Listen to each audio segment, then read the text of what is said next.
Joe Root will be one of the biggest headaches for the Indian team against England. There's been a lot of conversation lately about if Joe Root will surpass or even reach Sachin Tendulkar's 15,900 test runs. This conversation isn't far-fetched because Joe Root is 34 years old. He's already the 5th highest run scorer in test cricket. England plays by far the most number of test matches anyway, and he's around 2,900 runs away. A lot of people might think that he's 34 and having 2,900 runs away is pretty far-fetched, but if you have followed Joe Root close enough, especially in the last couple of years, you'll realize it almost looks like he's in his prime years because of the kind of form he's been in. Joe Root, of course, has 13,000 test runs with an average of 50.8, with 36 hundreds and 65 half centuries under him. And it comes with no surprise that since Joe Root's debut, he's the highest run scorer in test format. Of course, a lot of people might say that because he's an English player and England plays the most number of test matches, it's almost obvious, except he does have an average of 50 plus. So the fact that he's played a lot more test matches with an average of 50 plus just says something about him. And one of the reasons, if not the main reason for why the Indian bowlers should fear Joe Root, is the fact that Joe Root, the batter, has scored the most amount of runs against the Indian team in the history of test cricket. And not just this, he's only 154 runs away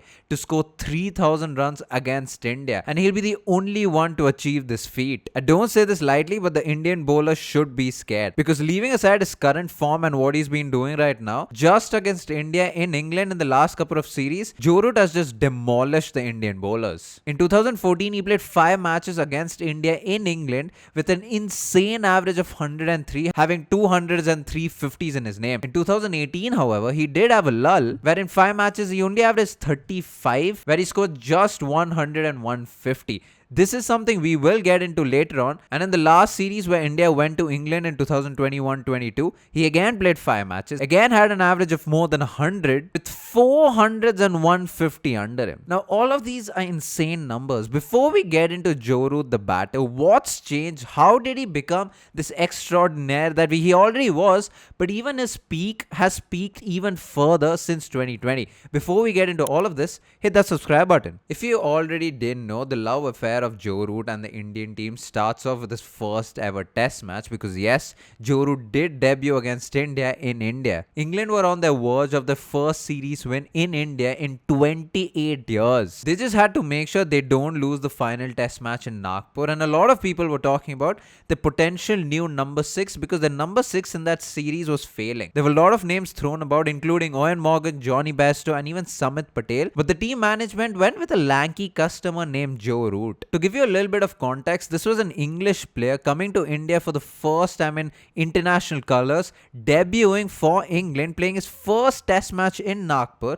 The man scored 73 of 229 balls, unflinched. He could play spin as if he was a subcontinent batter. His feet moving to the ball, going to the back foot and cutting the spinners. It almost felt like he was born to play in the subcontinent. He took the England side from a wobbly 119 for 4 to 302 for 8. This, of course, was series deciding, and England finally went on to win that series. We've decided to break Joe Root's career into 2 parts. One is from his debut until Jan 1st, 2020, and of course, the second part is from Jan 1st, 2020 to the present day. Now, there's a reason for why Joe Root is considered in the Fab 4, right? It's because of the amount of runs he was and is still able to score. Until Jan 1st, 2020, he scored 7,000 runs with a decent average of 48. He had 45 half centuries in his name with 1700s. Now, I emphasize on the 45 half centuries because this is what the problem was in his first part of his career. His ability to convert those 50s to 100 almost went missing. In fact, in this time period, he was the batter with most number of 50s but not being able to score 100 under him.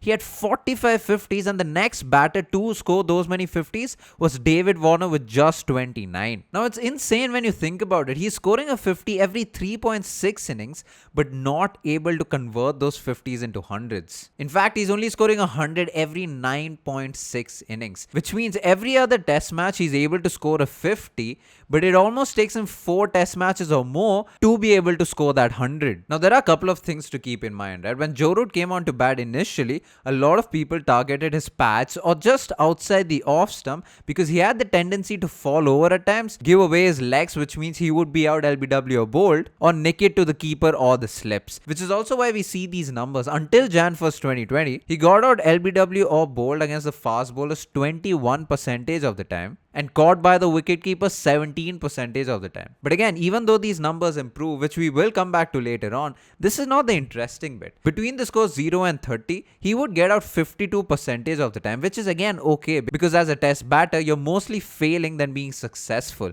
Except whenever Joe Root was being successful, at least halfway through, he would then throw his wicket away. Because in this time period, between the score 50 and 90, Joe Root has gotten out 27.6% of the time. Interestingly enough, if you forget time periods for a bit, in the history of cricket, Joe Root has the maximum dismissals between 50 and 90. He's gotten out 57 times between the scores of 50 and 90. Now, before we talk about what happened from 1st Jan 2020, it's important to give you a little bit of context. 2018 and 2019, in fact even 2020 for that matter, wasn't the best of years for Joe Root, the test batter. In reality, apart from 2013, 2019 was the worst year for Joe Root, the test batter. He only averaged 37, whereas in 2018 he averaged 41 and in 2020 he averaged 42. But let's move on to the second part of Joe Root's career, where we do include 2020 just because his technique and the mindset started changing from then. Since 1st Jan 2020, of course, Joe Root is still yet again the highest scorer in test format.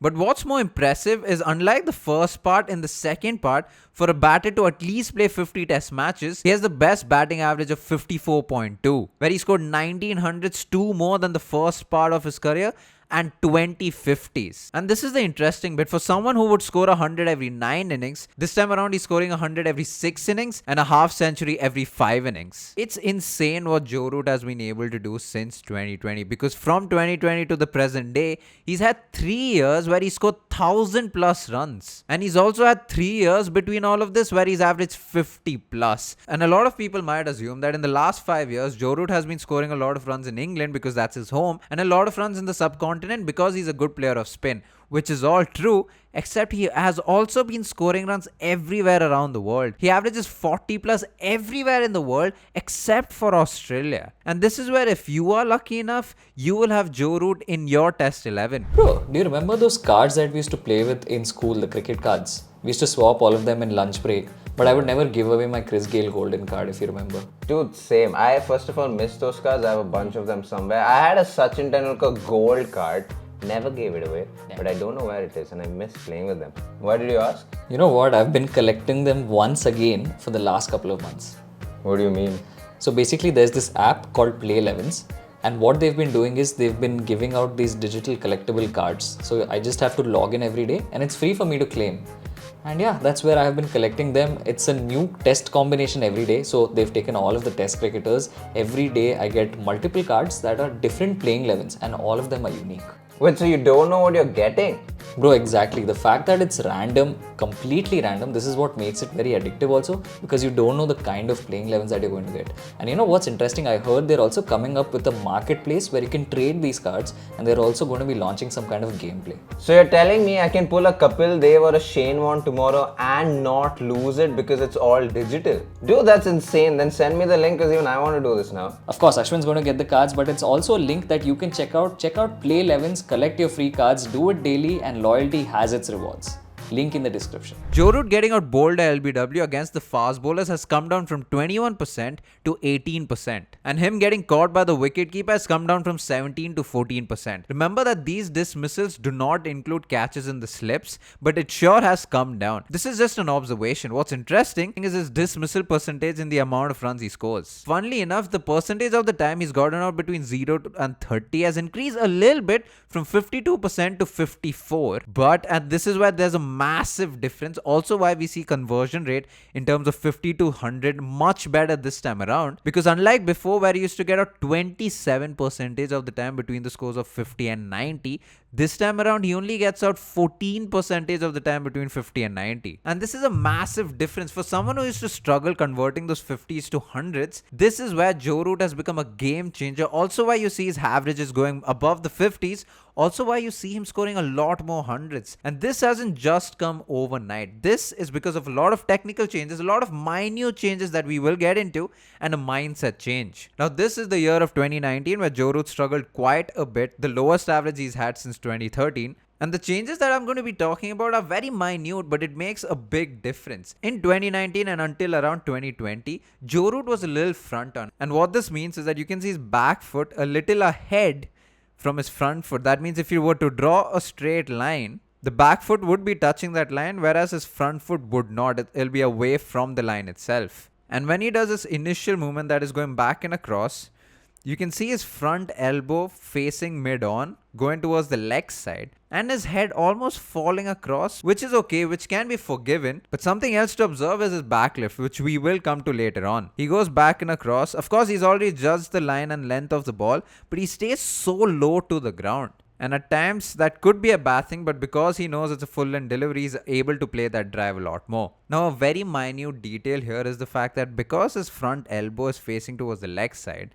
when he's playing a cover drive or a square drive, it's not his front arm that's leading him to the drive. It's a lot of his bottom hand. Now, generally, when you play a cover drive or a straight drive or a square drive that Joe Root is playing right now, you would want your front elbow to lead the way. His front elbow is not completely leading the way. It's a lot to do with his bottom hand. And this is where we come to the year 2021, where he averaged 61 across 15 test matches. Now, first things first, straight away, as you can see his front leg, if you were to draw a straight line, both his legs would be touching the straight line. It's parallel.